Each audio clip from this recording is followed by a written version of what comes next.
আজকে আমি তোমাদের সাথে নতুন কিছু শেয়ার করব। এতক্ষণে তোমরা আমার এই ভিডিওর থাম্বনেল দেখে বুঝে গেছো যে আজকে আমি তোমাদের সাথে কী শেয়ার করতে চলেছি। হাই, আমি মাহি। আমি নিয়ে এলাম তোমাদের জন্য নতুন একটা ভিডিও। আশা করি এই ভিডিওটা তোমাদের খুব ভালো লাগবে। আর এটা হচ্ছে আমার একটা কাজ বলতে পারো, আমি তোমাদের সাথে শেয়ার করছি।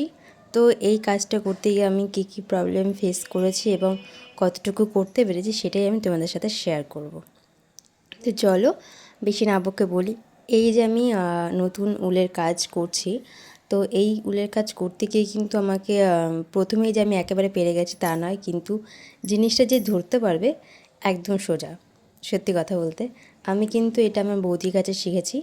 বৌদি আমাকে শিখিয়ে দিয়েছে যে কীভাবে চেন করতে হয়, কীভাবে এইভাবে বর্ডারগুলো করতে হয়। তো সেটা আমি দেখার পর মানে আমাকে একবার দেখিয়ে দিয়েছে যে একবার দুই তিনবার এক দুবার এরকম দেখিয়ে দিয়েছে যে এভাবে করতে হয়। আর আসলে বৌদি কাজ করে, তো আমি বাবার বৌদিকে বিরক্ত করবো, এই জন্য আমি ঘরে বসেই টুকিটাকি এভাবে করতাম। করতে করতে দেখি আমি নিজেই শিখে গেছি, প্রায় একদিনের মধ্যে আমি শিখে গেছি।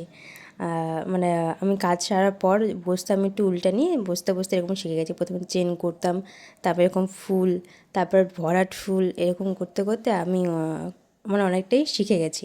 তারপর আসে এই যে স্কোয়ার শেপ টানা, এটা কিন্তু আমার প্রথমে হয়নি। প্রথমে আমার এমন হয়েছে পুরো মানে একটা কোণায় বেশি হয়ে গেছে, তো একটা কোণা একদম কম হয়ে গেছে। তো এই জিনিসটা প্রপার আনতে আমার অনেকটা একটু সময় লেগে গেছিলো। তো এই যে অনেক চেষ্টার পর আমার এই শেপটা এসছে। আর আমার তো ওই যে হয় না, ওই যে ধরো চারটে কোণার শেপ রাখার জন্য যে কাঠির মতো যেটা হয়, এখন অনলাইনে খুব পাওয়া যাচ্ছে, সেই জিনিসটা আমার কাছে নেই। তো ওই জিনিসটা ছাড়াই আমি করেছি। আর এই দেখো এখানে কতগুলো স্কোয়ার করতে হয়েছে আমাকে। এগুলো করতে কিন্তু দেখে মনে হচ্ছে যে না একদিনে হয়ে গেছে, একদিনে কিন্তু আমার হয়নি, এটা করতে অনেকটা সময় লেগেছে। ভিডিওটা হয়তো আমার 2-3 কিংবা 4 মিনিট হয়তো হবে, কিন্তু এই 4 মিনিটের ভিডিওর মধ্যে যে আমার কতটা পরিশ্রম আছে সেটা শুধু আমি জানি। আর এই যে স্কোয়ারগুলোকে আমাকে কিন্তু একে একে জোড়া লাগাতে হয়েছে।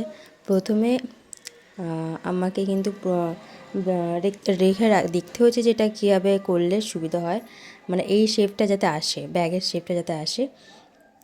তো তারপরে একে একে আমি এরকম জোড়া লাগানোর পর এই যে আপাতত এই শেপটা এসছে।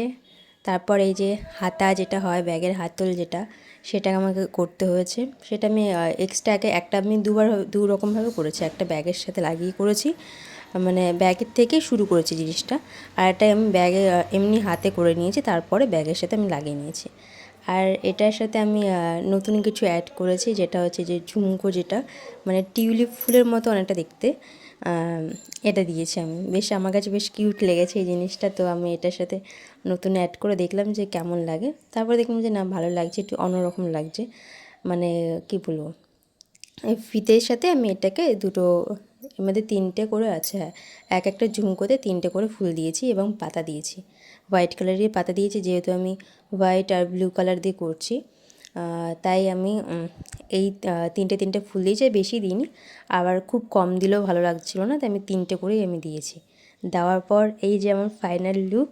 তো তোমরাই বলো যে ব্যাগটা তোমাদের কাছে কেমন লেগেছে, অবশ্যই কিন্তু কমেন্ট করবে। আর ব্যাগের ভেতরে কিন্তু আমি কাপড় দিয়েছি, যাতে কী বলবো, মানে ওয়েটটা যাতে ক্যারি করতে পারে, যেহেতু উল কিন্তু আবার বড় হয়ে যায় বেশি ওয়েট দিলে। তো এই জন্য ব্যাগের ভেতরে আমি কাপড় দিয়েছি।